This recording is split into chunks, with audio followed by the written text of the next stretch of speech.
สุดท้ายตอนนี้ក្នុងវីដេអូនេះខ្ញុំនឹងបង្ហាញអ្នកទាំងអស់គ្នាតើតើនឹងពីរចំណុច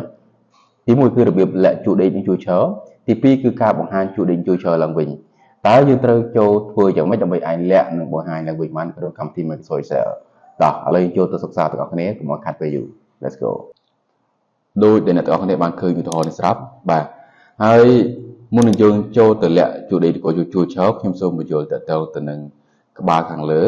នៃជួរដេកជួរឈរជាមុនសិនបាទខាងលើនេះលើទាំងអស់នេះ A B C D E F G ហ្នឹងអាហ្នឹងគឺមានឈ្មោះថាក្បាលរបស់ជួរឈរបានន័យថាម៉េចបានន័យថានៅពេលដែលយើងដាក់ម៉ៅនៅលើក្បាលវាអ្នកទាំងអស់គ្នានឹងឃើញវាអូសមកខាងក្រោមឃើញទេអញ្ចឹងអានេះគឺជាក្បាលរបស់ជួរឈរចំណែកឯមួយទៀតតើតើនឹងក្បាលជួរដេកលេខ1ដល់លេខមកកណ្ដោនេះអានេះគឺជាក្បាលរបស់ជួរដេកបើអ្នកទាំងអស់គ្នាមិនជឿទេអាចចុចទៅលើនេះបានឃើញទេនេះគឺជាការបង្ហាញជួរដេកអានេះគឺឈ្មោះថាក្បាលជួរដេកសំទោសហើយអានេះគឺក្បាលរបស់ជួរឈរបាទដូច្នេះនៅក្នុងមេរៀននេះខ្ញុំនឹងបង្ហាញទៅនឹងការលាក់ជួរឈរនិងលាក់ជួរដេកហើយវាពាក់ព័ន្ធទៅនឹងក្បាលរបស់ជួរឈរហើយនឹងពាក់ព័ន្ធនឹងក្បាលជួរដេកផងដែរអញ្ចឹងហើយមិនជាខ្ញុំបើកក្បាលដំបូងហ្នឹងខ្ញុំពន្យល់ទៅនឹងក្បាលរបស់ជួរឈរនិងជួរដេកជាឧទាហរណ៍ខ្ញុំចង់លាក់នេះតោះនេះខ្ញុំចង់លាក់ក្នុងប្លោះនេះចាប់ពីជួរឈរ F រហូតដល់ជួរឈរ J អញ្ចឹងអ្នកនរគ្នាជំហានទី1គឺយើងត្រូវយកម៉ៅរបស់យើងហ្នឹងដាក់លើក្បាលរបស់ជួរឈរ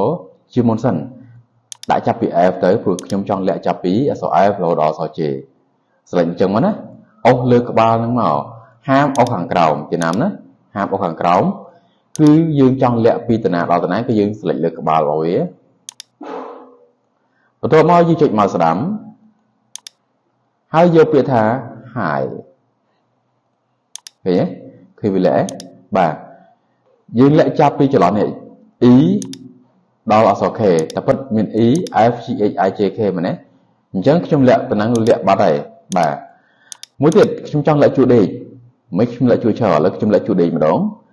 ខ្ញុំចង់លាក់ចាប់ពីលេខ14រហូតដល់លេខ6បាទប៉ុណ្ណេះចុះដូចគ្នាទាំងអស់គ្នាគឺយើងត្រូវតែ select វាជាមុនសិនបើយើងចង់លាក់ជួរដេកមួយណាអ្នកនរគ្នាត្រូវតែ select វាជាមុនសិន select នៅក្នុងណាគឺមិនមែន select នៅក្នុងប្លោះនេះទេគឺយើង select ទៅលើក្បាលរបស់ជួរដេកបាទឥឡូវខ្ញុំ select ចាប់ពីប្លោះនេះមកណាឥឡូវខ្ញុំចាប់ពីលេខ7មកដល់លេខ14បាទ select វាអញ្ចឹងមកហើយខ្ញុំយកមកស្ដាំដូចគ្នាយកពាក្យថា Hi នេះប្រែថាលាក់ចុច Hi វាទៅនេះឃើញទេអញ្ចឹងការលាក់បែបនេះពេលដែលយើងព្រានចេញជាกระดาษមក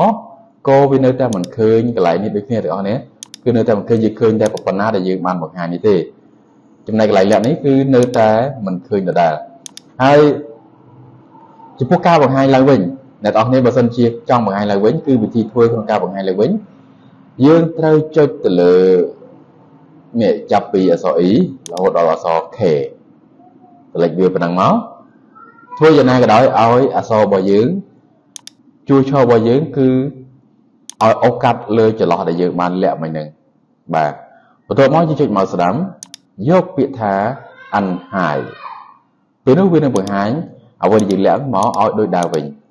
ដូចគ្នាទៅនឹងជួរដេកយើងត្រូវអូសកាត់ចាប់ពីប្លោះខាងលើរហូតដល់ប្លោះខាងក្រោមនេះអូសលើជួ